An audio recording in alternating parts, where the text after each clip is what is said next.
19th, 1845. The River Thames is deafening with the sound of cheering crowds. Two massive black-hulled ships, the HMS Erebus and the HMS Terror, are setting sail. They are the absolute pinnacle of Victorian engineering. Their bows are reinforced with heavy iron plates to crush through ocean ice. Below deck, steam engines hum, a revolutionary technology for polar exploration. Deep in their holds, they carry 3 years' worth of provisions, thousands of cans of preserved meat, soup, and vegetables. They even have a massive library and a mahogany organ. They are sailing into the unknown to find the Northwest Passage, a mythical sea route through the Arctic that would connect the Atlantic and the Pacific.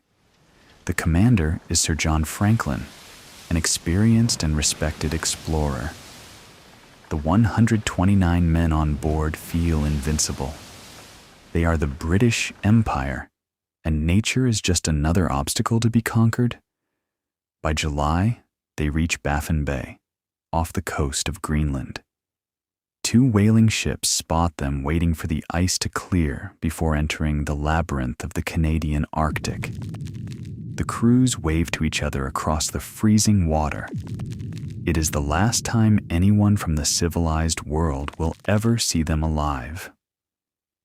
After that, only silence.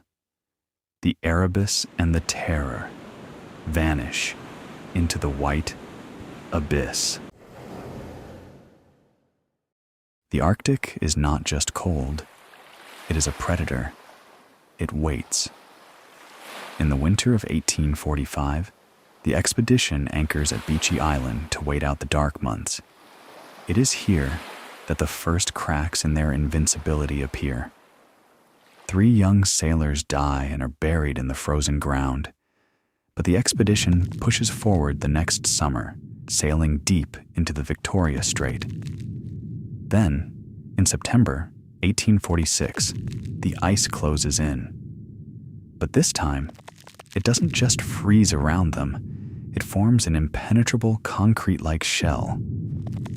The ships are trapped. Months pass. The polar night descends, plunging the men into 24-hour darkness. Imagine the psychological toll. 126 men trapped in wooden boxes, surrounded by an endless, screaming wasteland of ice. The temperature drops to minus 50 degrees Celsius. The ice shifts and groans, squeezing the wooden hulls with the pressure of 1,000 tons.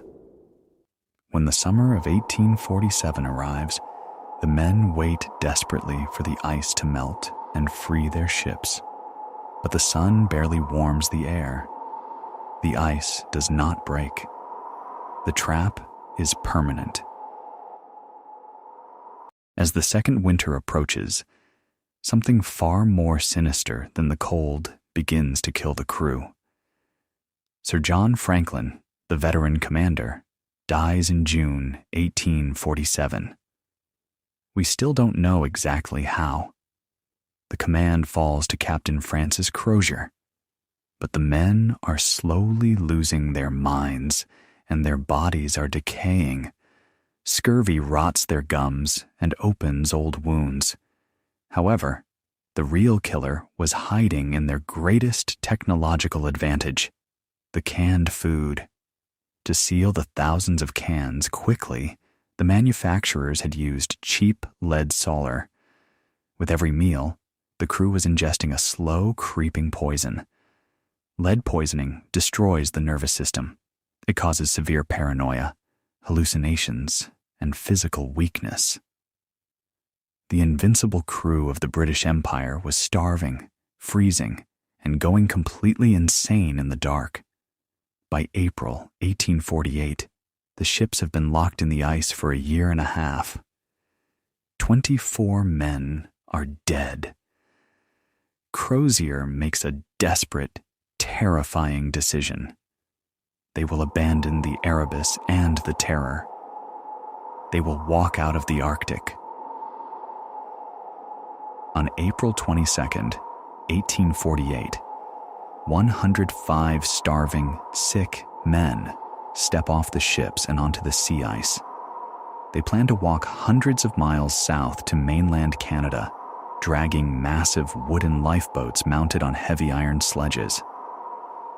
But their minds are so shattered by madness and lead poisoning that their decisions defy logic. Instead of packing only survival gear, they load the sledges with heavy, useless items: silver cutlery, silk handkerchiefs, brass uniform buttons, and heavy books. They drag hundreds of pounds of Victorian pride across the frozen hell. They do not make it far. The men begin to drop one by one. Years later, local Inuit hunters would tell chilling stories to search parties. They spoke of seeing a group of starving, ghostly white men dragging a heavy boat. The Inuit later found a camp filled with human bones. Some of the bones had cut marks on them.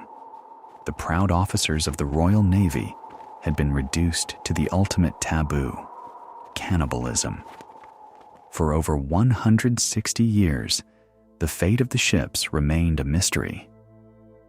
It wasn't until 2014 and 2016 that underwater drones finally found the Erebus and the Terror. They were sitting silently at the bottom of the icy ocean, perfectly preserved in the freezing darkness. Two ghost ships waiting in the deep. A chilling reminder that some mysteries are not meant to be disturbed, and some places on Earth belong only to the night, and some places on Earth belong only to the night.